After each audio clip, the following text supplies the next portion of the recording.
Well, welcome back, everybody. Oh, it's an odd thing, isn't it? You're not always here in my room, which is just as well because we'd be a little bit cramped for space, I think. So, nice and easy and gently. And as always, questions. Questions are good. I know people are sometimes, and particularly I think on the Zoom thing, you have to sort of unmute, and it feels like you're kind of injecting yourself. You can always send me an email with a question. I'm very, if you want to do that, then next time you're in a session, I'll try and focus on it.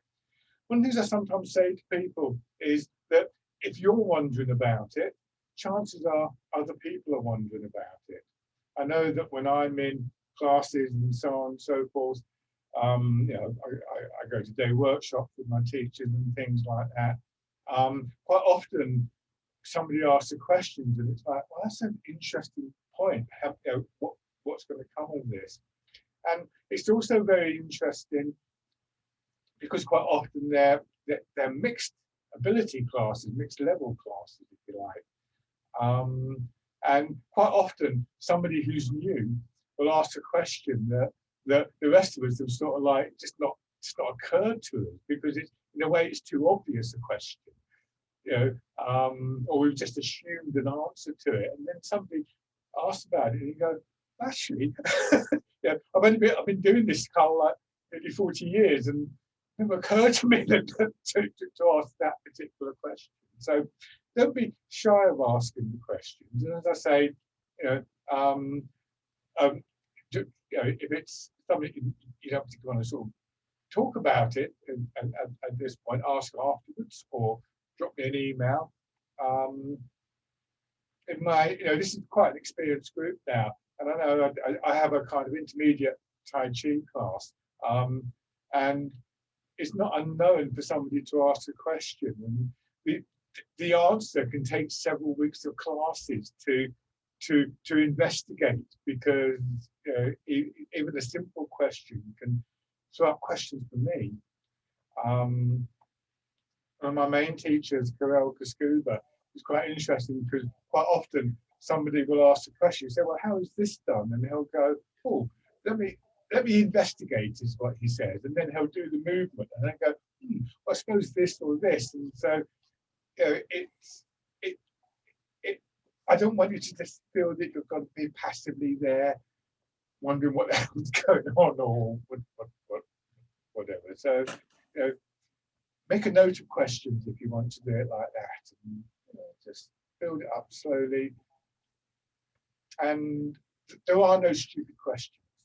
There are plenty of stupid answers that I might give you, but there are no stupid questions.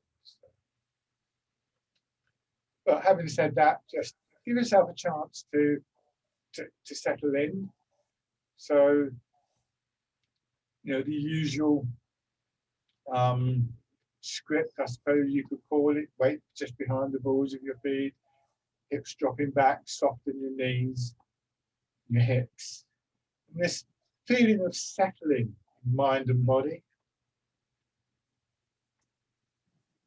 There's an image that comes from Buddhist meditation, which I find quite interesting. It's the idea that we're walking through a wood or a forest, and we come to a clearing, and within that clearing, you're still in the wood, and you can still see the wood, and you can still go into the wood, but the clearing gives you a wider perspective.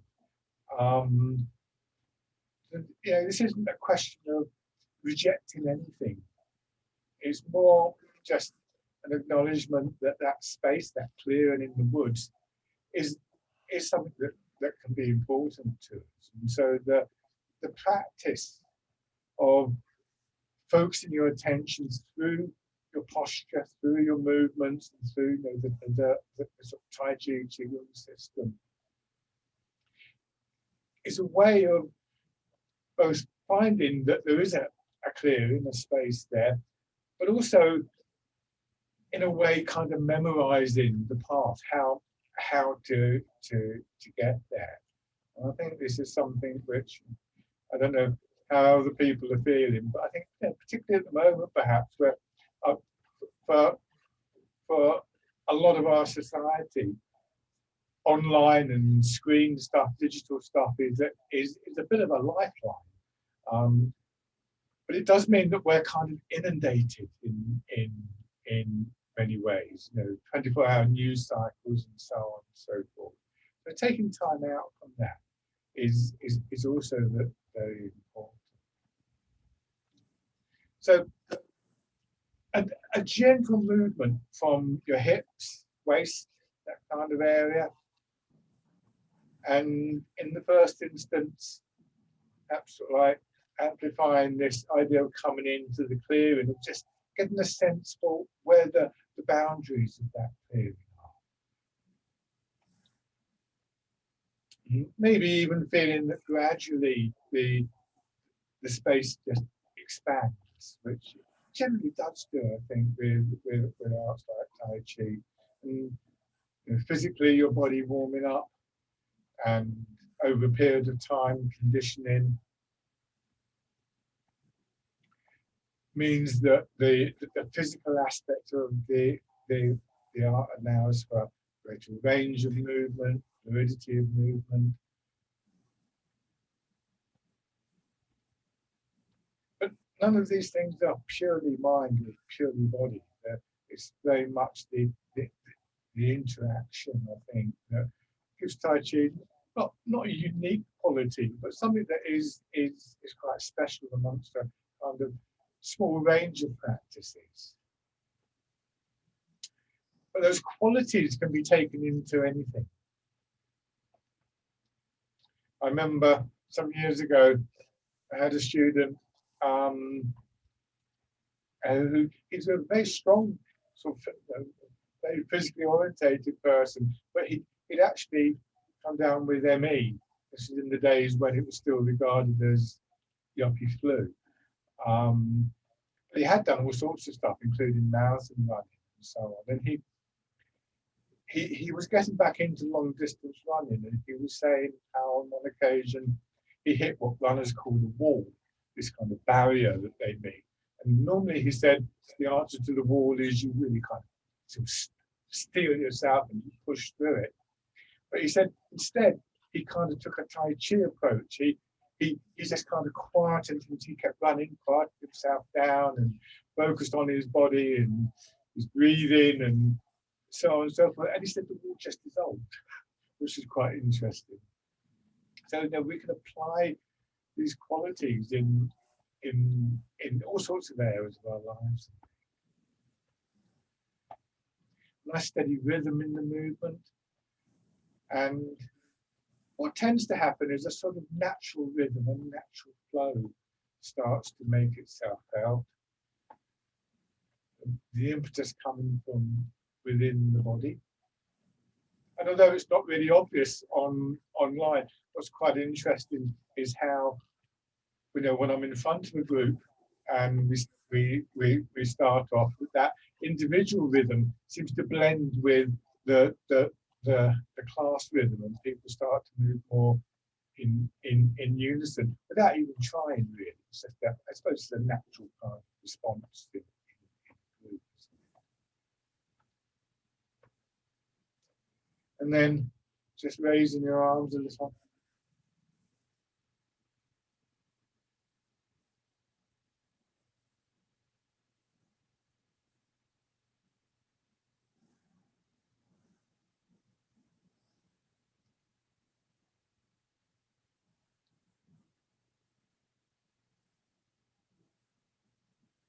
And then your hands.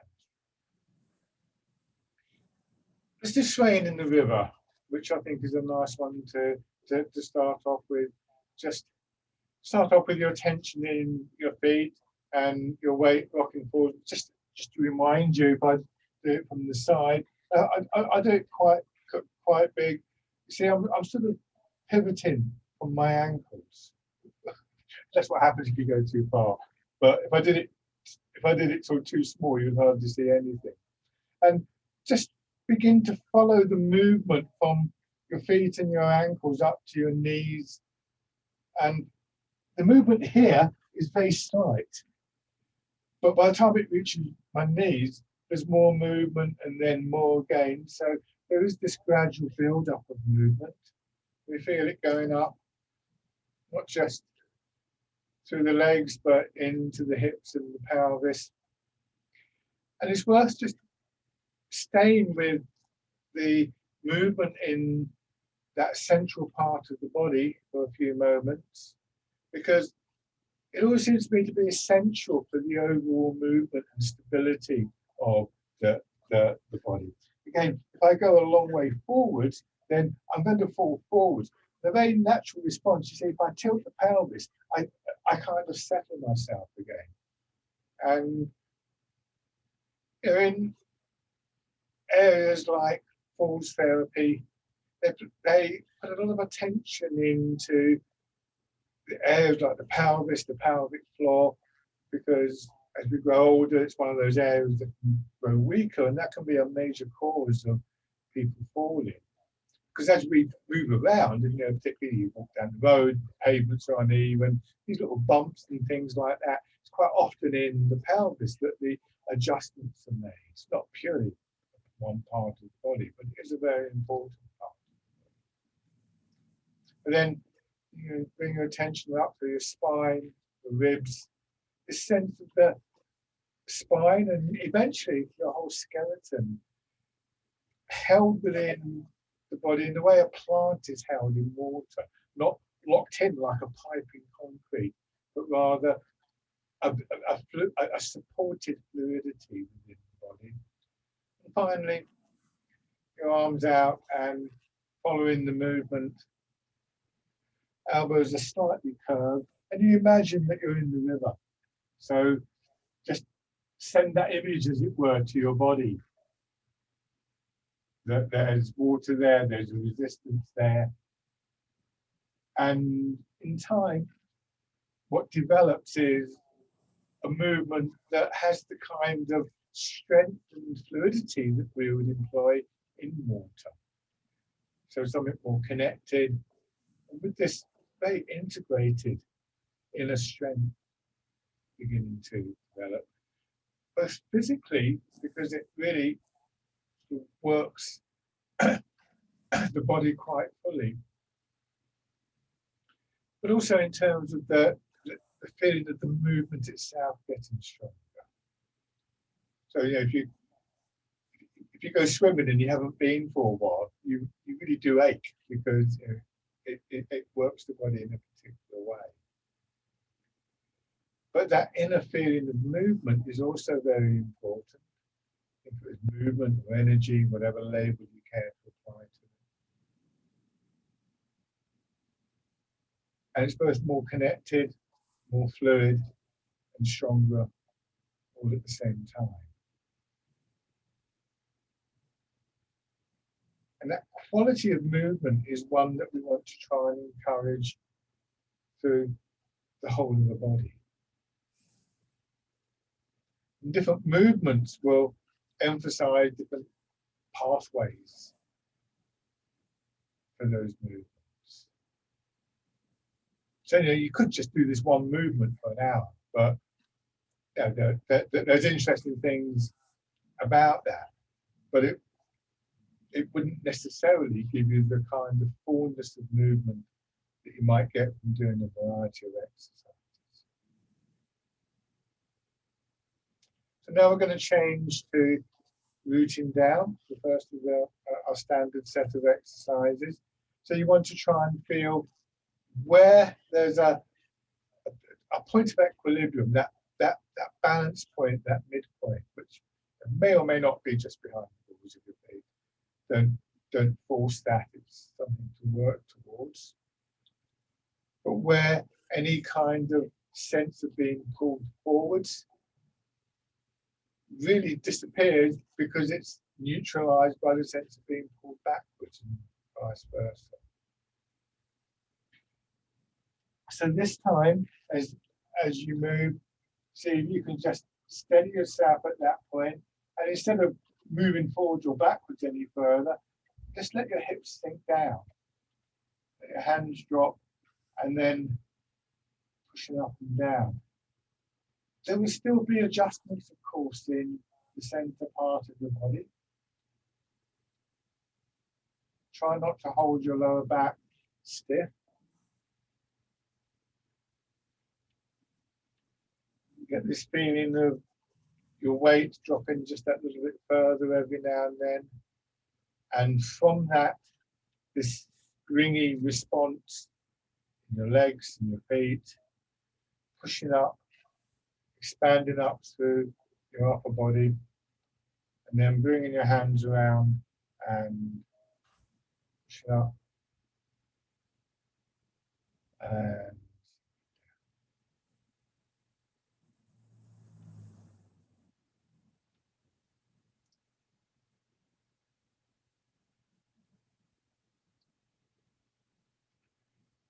it's harder to feel, but there can still be a rhythm in the movement.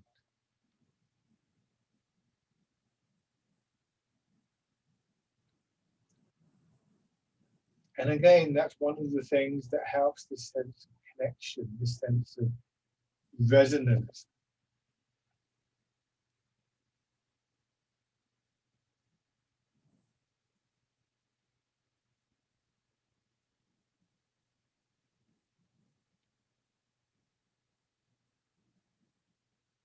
It suits you to integrate your breathing with the movement, then it's an in-breath as you push up, an out-breath as you sink down. Don't feel locked into that. You might just touch on it every now and then.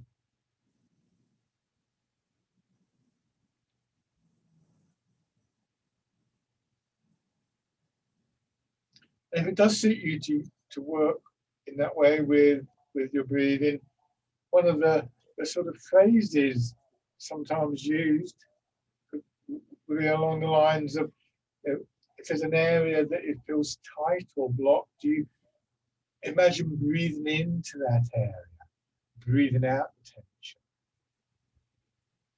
So your breath and your awareness can be quite linked in with each other.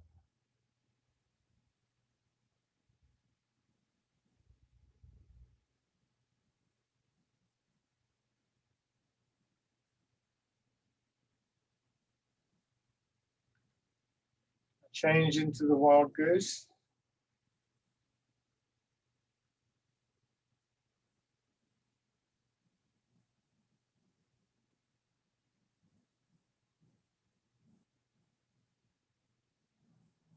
Another thing, of course, is the images that we use and finding useful images.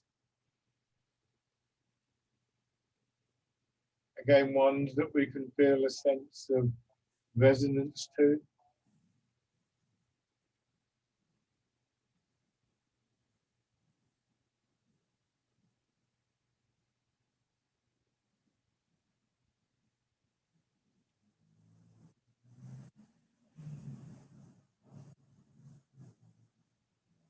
And then parting the clouds.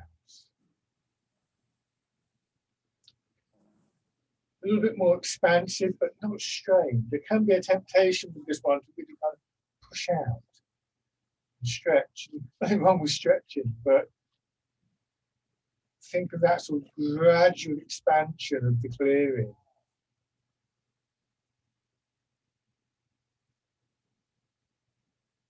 Rather than something that is forced. And just as far as you're comfortable, there's all sorts of reasons why your arms going up and out might create some kind of stiffening, some kind of tightening. And some of those, a lot of those, in fact, my experience, will again just gradually dissolve away if we give them the opportunity.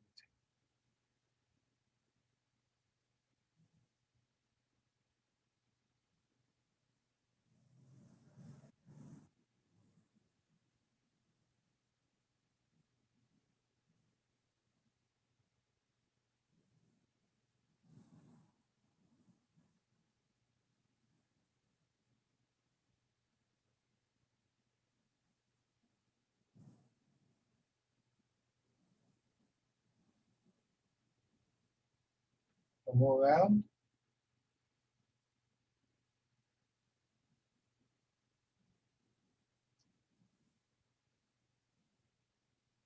And then dragon plucks the stars.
One more on each side.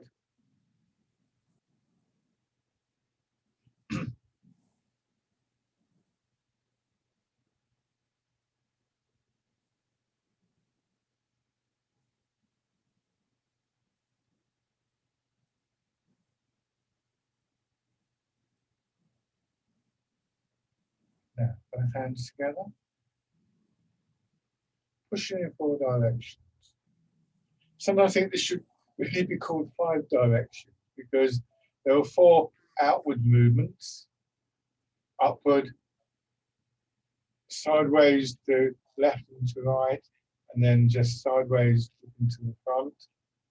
But then there's the 5th movement, which is the same in between each of those, which is this movement back to the hips.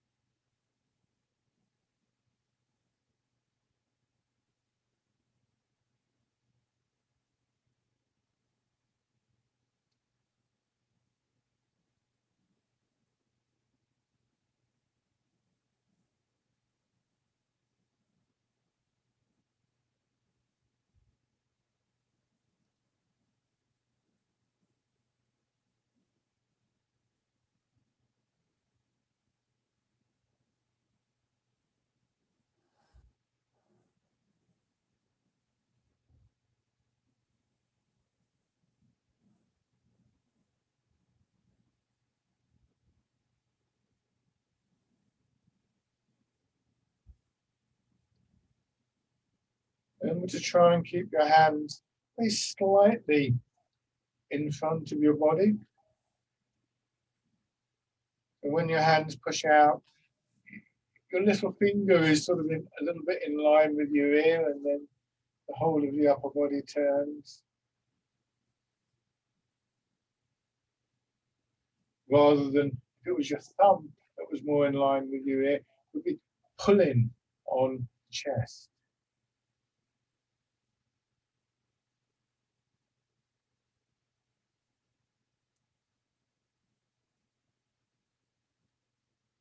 Just do one more round of this.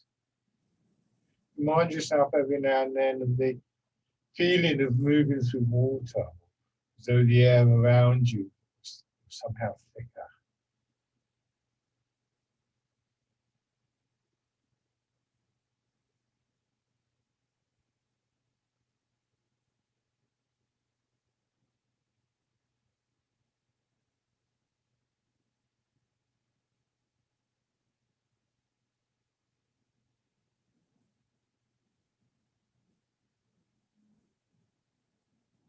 And then change, circling palms. One of the personal images I have with this one is standing beneath the the archway of an old building like a church, you know, the entrance arch. And just slide my hand, the palm of my hand around the arch, around the stone, which would, you know, just a little bit of pressure outwards, just enough again to feel the slight resistance to.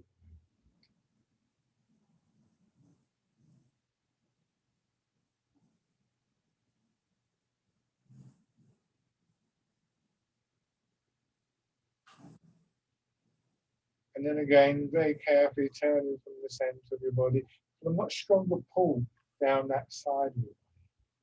Just be careful that you don't turn in such a way or so far that what you end up doing is pulling your hip out. You can get to what you don't want is this, sort of twisting over or leaning over. It's quite a subtle difference.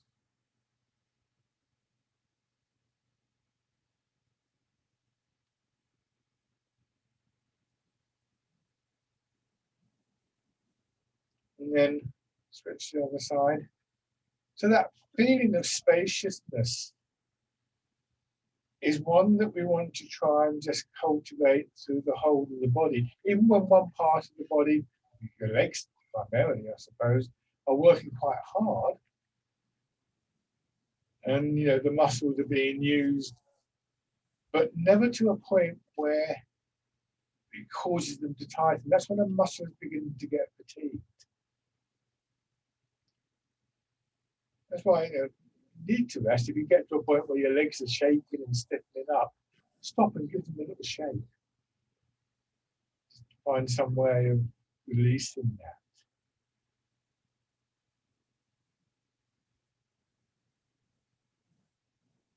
And then turn.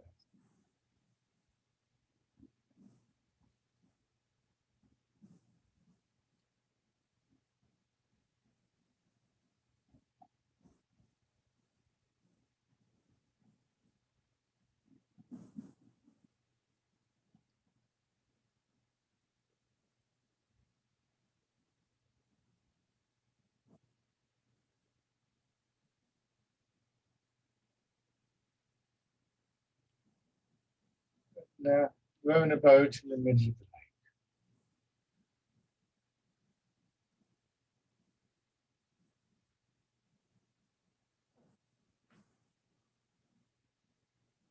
When we start to explore very subtle aspects of a particular movement, and we look at one particular part of the body or one particular element of it, it's important to realize that that may or may not suit you at that particular time. It may mean nothing to you, and that doesn't mean that you've somehow failed or you're on a lower level than other people, because a lot of it is what's significant to us at that particular time.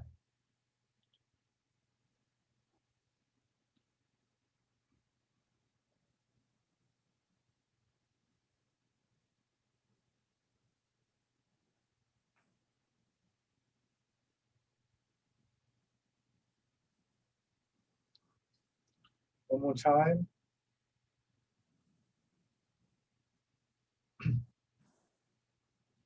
And then just come back to standing.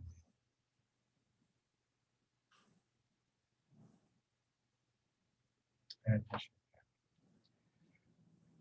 it's been quite often I've found in my own sort of training when I've been working with a teacher, they might say something and it's like, doesn't really make any sense to me, doesn't really mean that much. And it may be, not always, but sometimes 2 or 3 months down the line, I'm back with that teacher again and they say it again, suddenly it clicks, or even if I'm not, I might just be practicing and suddenly it's like, oh, I wonder if that's what they meant.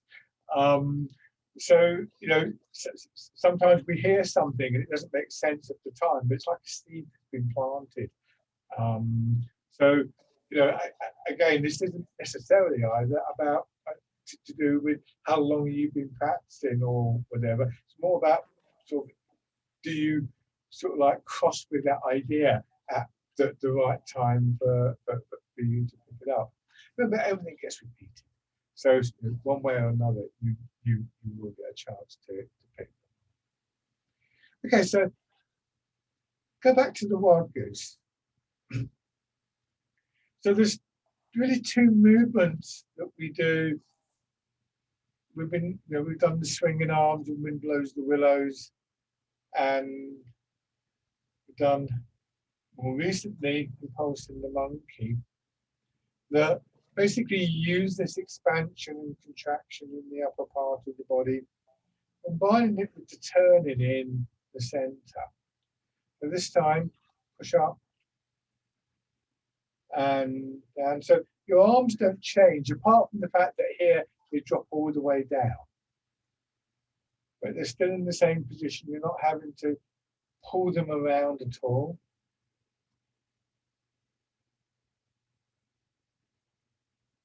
So at the moment, I'm doing this with quite a significant up and down movement in the hips, as we did with the wild goose. As always, that big movement is an indication of a much more subtle movement that is constantly taking place in the body, because in very simple terms, it's simply the pull of gravity in one direction and your body's response to the pull of gravity in the other direction.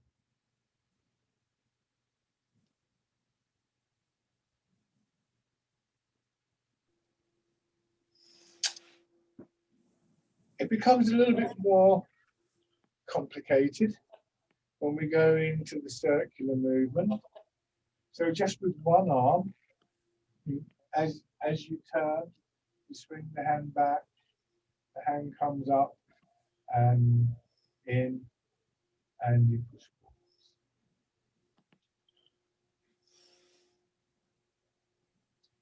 So the hand rises, your elbow drops, bringing your hand in to the center of your body, and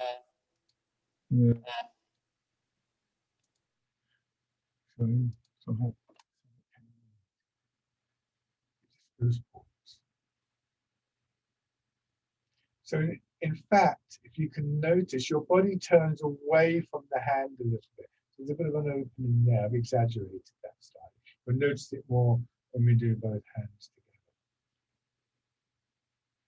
When your hand comes up, I find the right angle. Yeah, that should be there.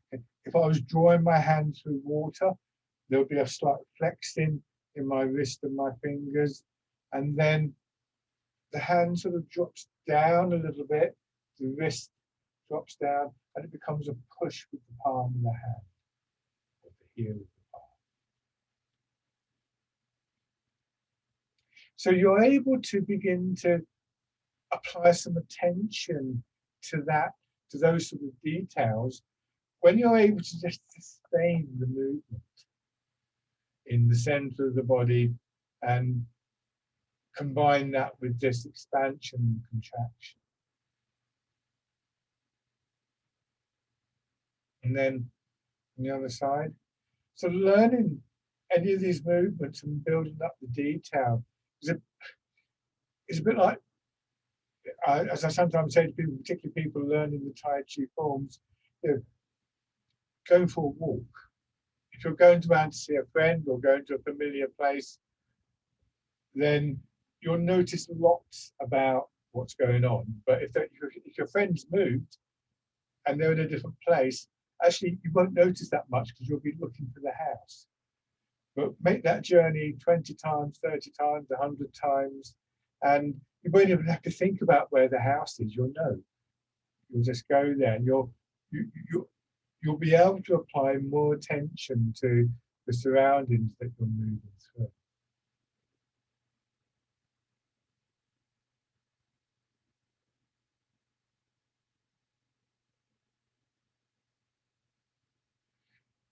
Your hand rotates here.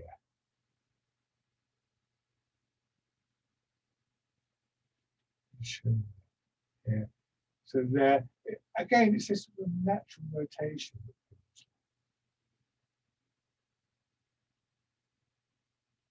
And that's something that when we come to do both of the movements, we really build in. So Now, mirror my movements. So turn, I've got my right hand going back, you'll have your left hand going back.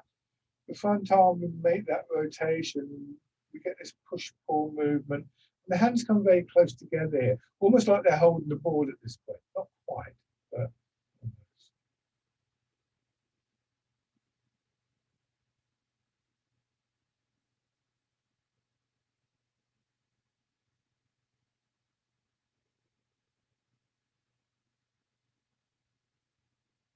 When it's done in a fixed stance like this, generally just referred to as circling arms.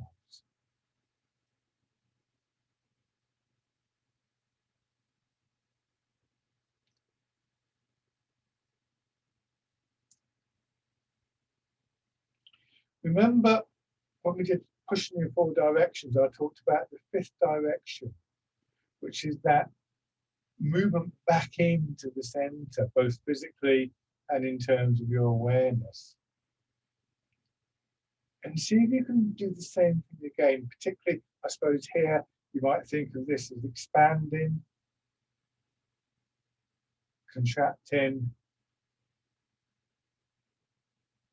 expanding out from the center, contracting back into the center.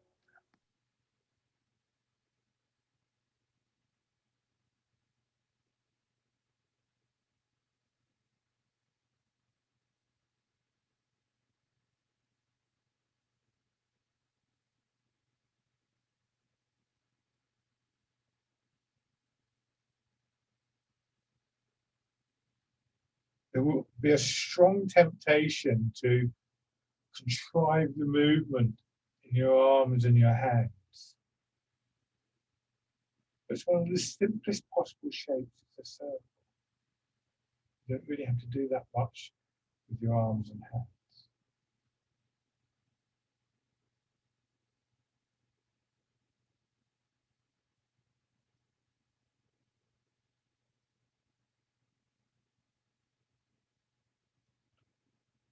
And then just let your hands drop down. Still turning from the center, but this time just give them a little rest.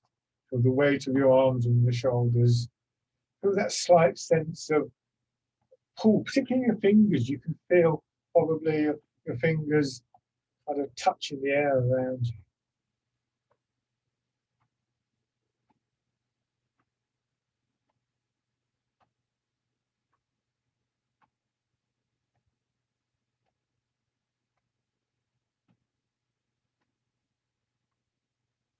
And shake it. Okay. On foot forwards. Now, transferring your weight.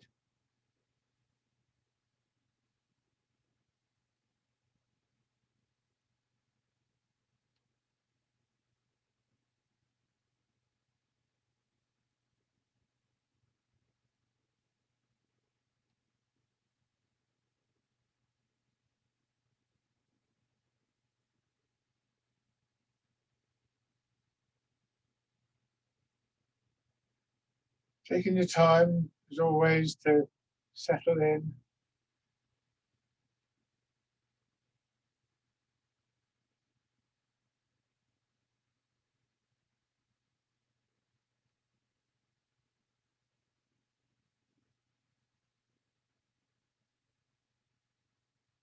And that's both a kind of dropping down, but also just establishing the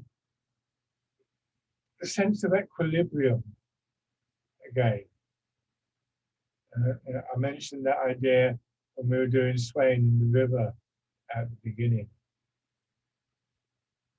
And then raising your toes and your heel.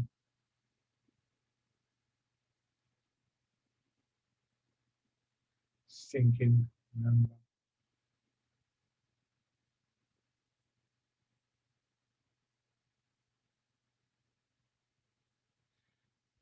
Until whatever point where you feel reasonably comfortable, just bringing the foot in. One way you can do this, I'll show you from this side, is when you get to here, to start off with, you could just do this. You could just slide the foot in. I find it a bit tricky with the front foot, but you can still do it. You can still slide it in and out. Depends on what your feet and things like that. And so you still got that sort of security of contact with the ground. And then the next stage after that is simply to flex your ankle. So you just raise the toes and you come in. Or in the case of the front movement, you extend the ankle and that just raises the heel.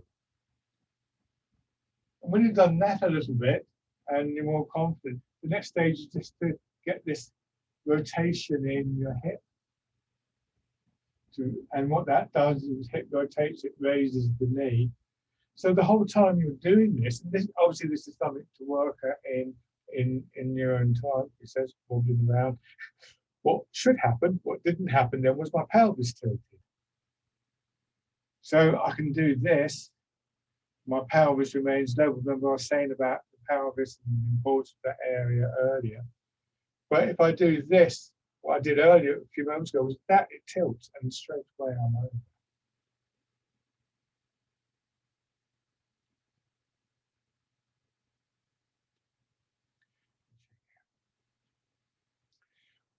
If you do that, by the way, remember also that when we do something like rowing a boat in the middle of the lake, and in the past we've done scooping the sea and looking at the sky, that when we do go offline here, so if I raise my leg and I'm offline, I start to struggle. It's like, oh, what's going on?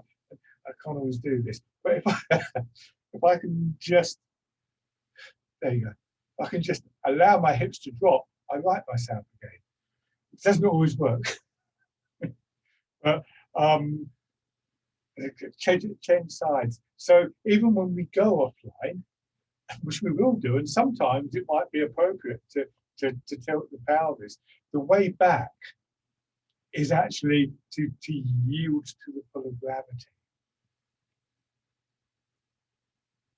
which is counterintuitive.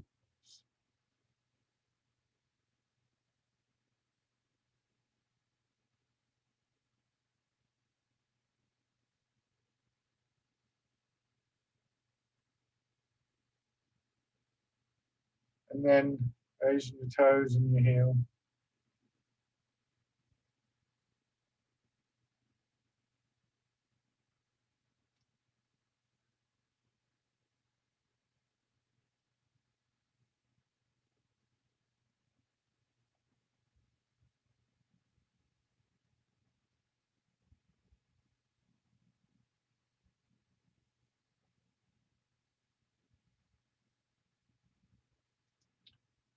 And if you're ready, stepping in.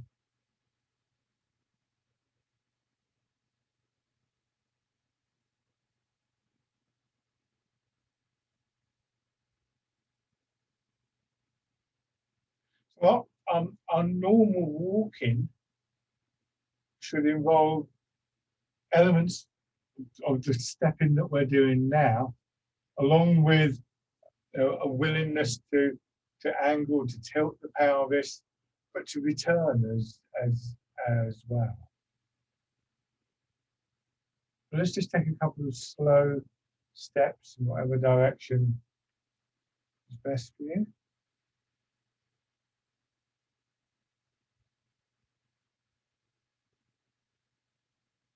Go the other way.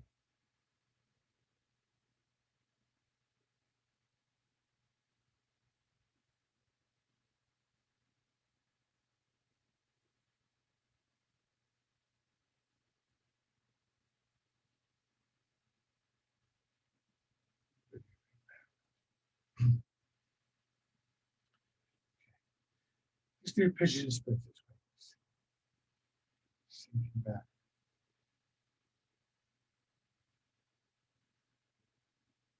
Feel as though your arms are driven by the movement of your weight in your legs. Just as they would be again if you were moving through water.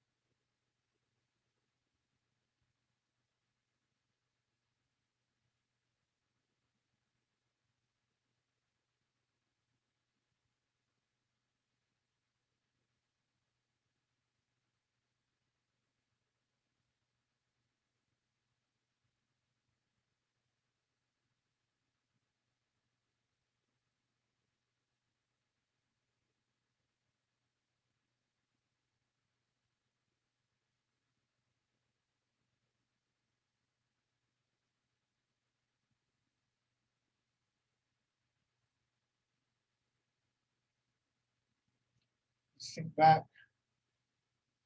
Here your hands do go slightly behind, but then come in front. And this means that we're using this very gentle stretch here, which you wouldn't want to make too much of, to just emphasize how different parts of the body, in this case, particularly your chest and ribs and the muscles in the area, really are part of the whole picture. It's not just your weight moving, it's this. And this is not a particularly strong position. So we wouldn't, for instance, do this in pushing away. But in order to, if you imagine the resistance of the water here, the way we move through it is not by pushing against it, but rather by sliding around.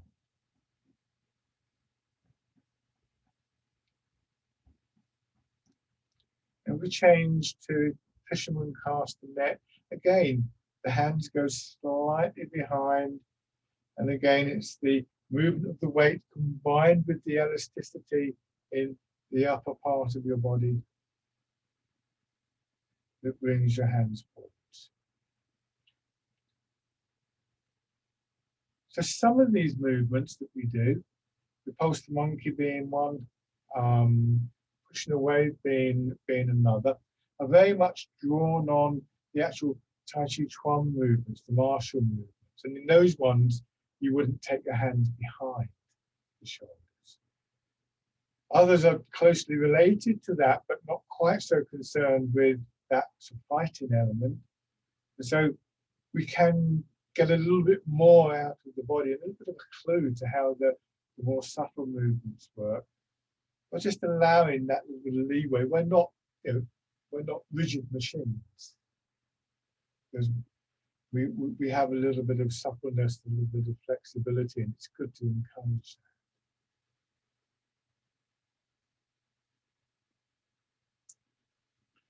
And then pushing away. So here we don't take the hands behind, but we do take the elbows out.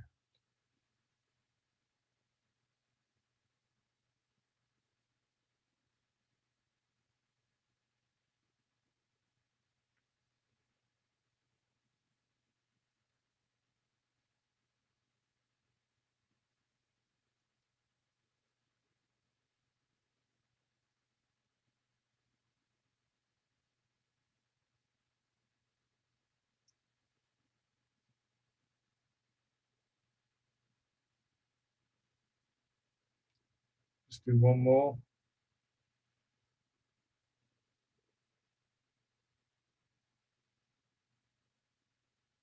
And then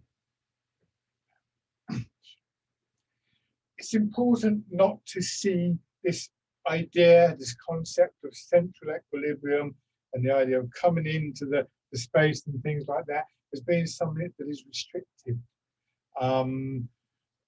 There should be things that we feel that we can move out of, but come back to. So it depends on the exercise, but something like fisherman cast the net, to stick with a strict kind of physical interpretation of the idea of central equilibrium. This is what you do. You wouldn't want your hands to go behind, because that is then drawing you backwards in a way. It's a good starting point to think of it in those physical terms. This is central equilibrium, because that then gives you something where you can relate to the feeling of it. But again, the clearing in the woods expands outwards, and it's not a hard line between that and the trees.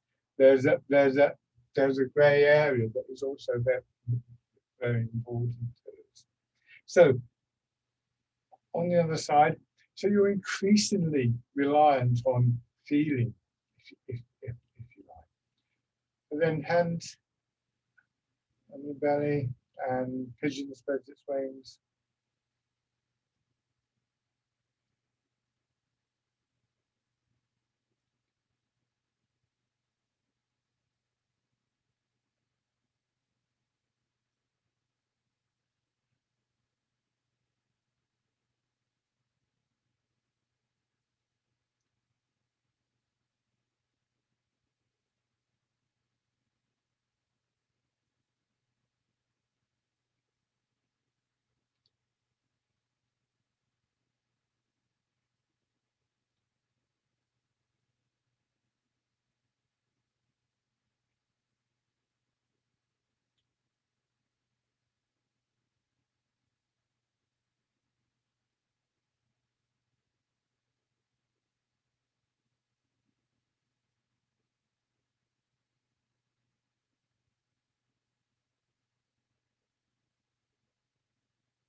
Remember, you don't want the knees to overextend.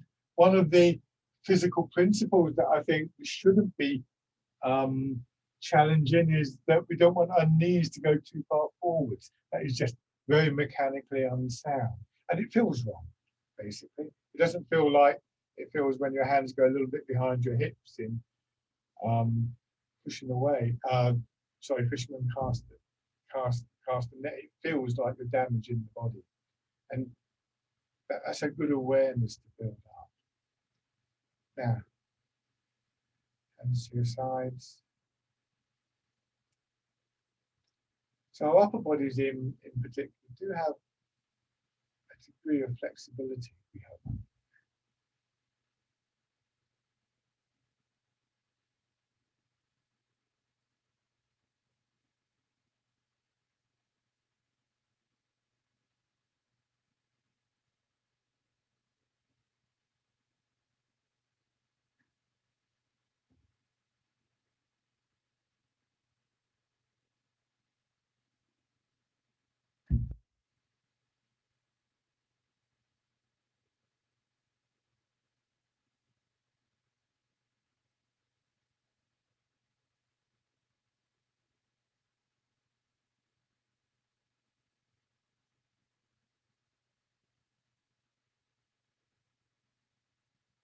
And then fisherman cast the net.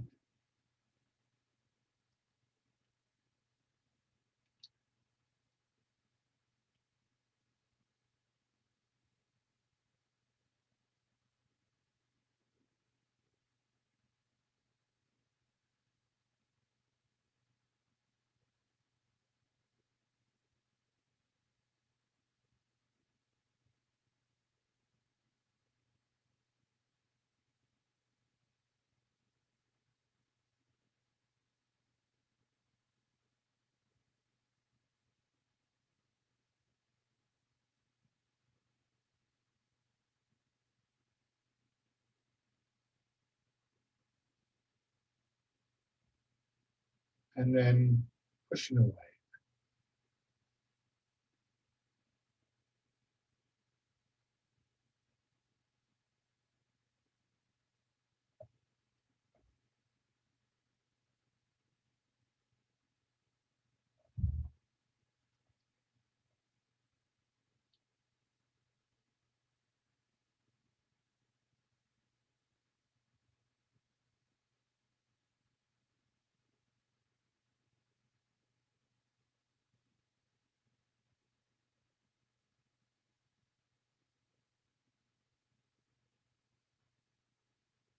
Time.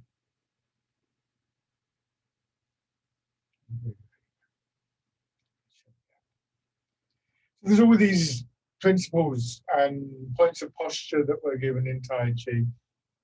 In Chen style Tai Chi, which is generally regarded as the oldest form of Tai Chi Chuan, they talk about the three alignments: alignment of the shoulder to the hip, to elbow to the knee, hand to the foot, or sometimes the three harmonies. And I realized the significance of the different terminology. I trained in that with Karel Pascuba, and they're relentless. They really sort of like drill it into you. They stand in the hall for hours and things. Sometimes they come around and they correct and so on and so forth. So I was watching Karel on a weekend. I was attending, and he was doing, well, we've done cloud hands, and you know, he should have been doing it like this. So the shoulder stayed in line with the hip, and he was doing this. And I watched him do this, and I thought his shoulder's going out of line. So when he finished, I went up to him and I said, when you're doing cloud hands, he said, yeah. I said, the shoulder went out of line. He said, did it? And I said, yes, it did actually. Having spent hours with him, kind of like drilling all this into me. And he went through it again. And then he said, oh, yeah. He looked at me and said, it feels okay. And I thought, great.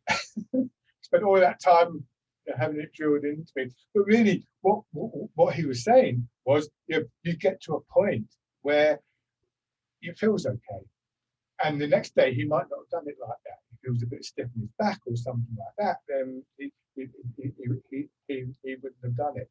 So what what we're feeling really is in one sense that sense of space within the body, and developing it and sustaining it.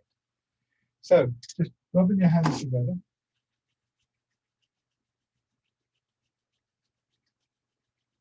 And then tapping over your face.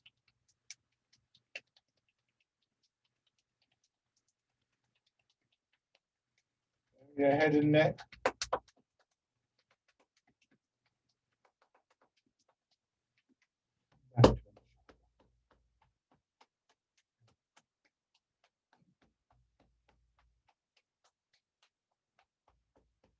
Side.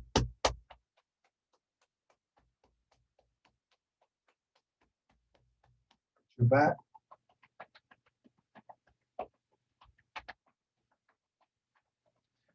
Your hips.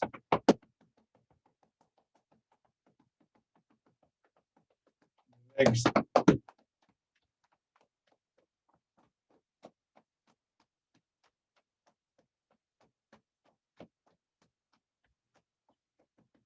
Your belly. Yeah.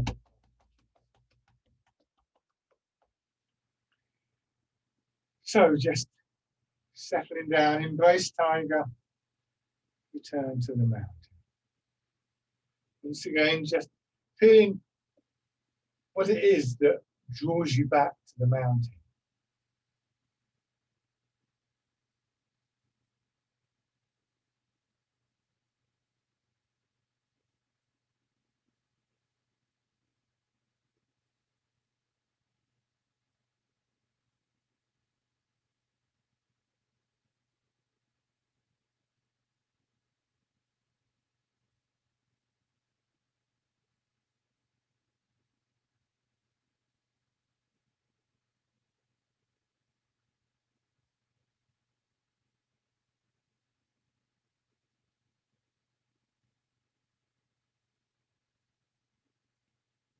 One more time.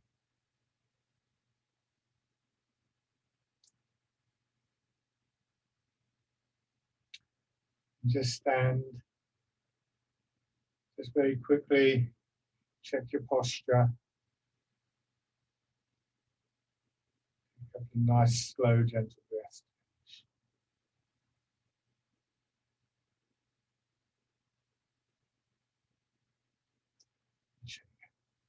Lovely. Thank you very much as always, everybody. And yes, please do. Thank you. Thank you. Bye.